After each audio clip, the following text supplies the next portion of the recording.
The Case for the Defense by Graham Greene, Part 1. It was the strangest murder trial I have ever attended. They named it Peckham murder in the headlines. Although Narcotic Street, where Mr. Parker was found murdered, was not actually in Peckham. The prisoner was a well-built man with bloodshot eyes. An ugly man, one you couldn't forget in a hurry. And that was an important point. The prosecution intended to call for witnesses who hadn't forgotten him and who had seen him hurrying away from the little red house in Norwood Street. At 2 o'clock in the morning, Mr. Salomon, who lived at 15 Norwood Street, had been unable to sleep. She heard a door shut, and so she went to the window and saw Adams the accused on the steps of the victim's house. He had just come out, and he was wearing gloves. Before he moved away, he had looked up at her window.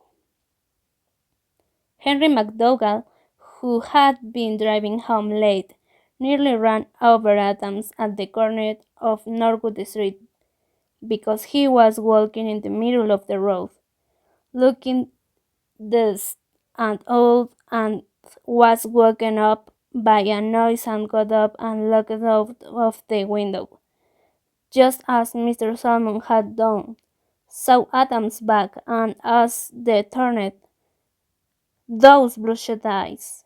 In Laurel Avenue, he had been seen by yet another witness. Part 2.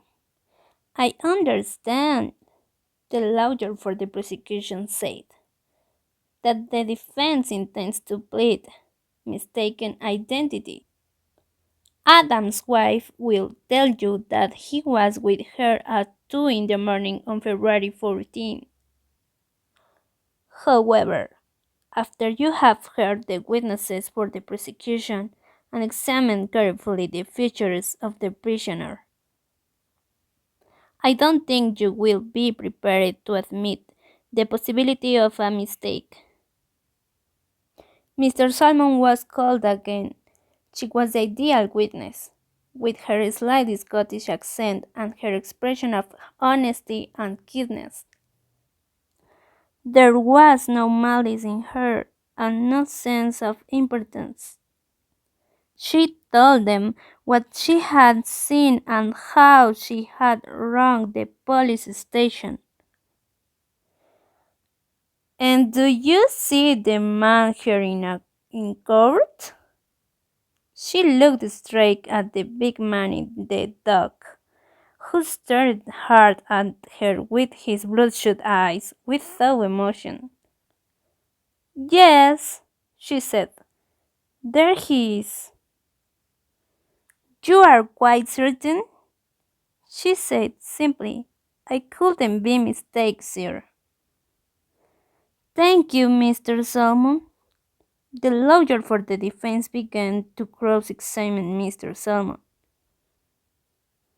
Now, Mr. Salmon, you must remember that a man's life may depend on your evidence. I do remember it, sir. Is your eyesight good? I have never had to wear spectacles, sir. You're 55 years old, aren't you? 56, sir.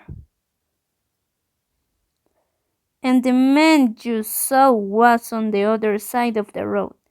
Is that right? Yes, sir, he was. And it was 2 o'clock in the morning. You must have remarkable eyes, Mr. Salmon. No, sir, there was moonlight, and when the man looked up, he had the lamplight on his face.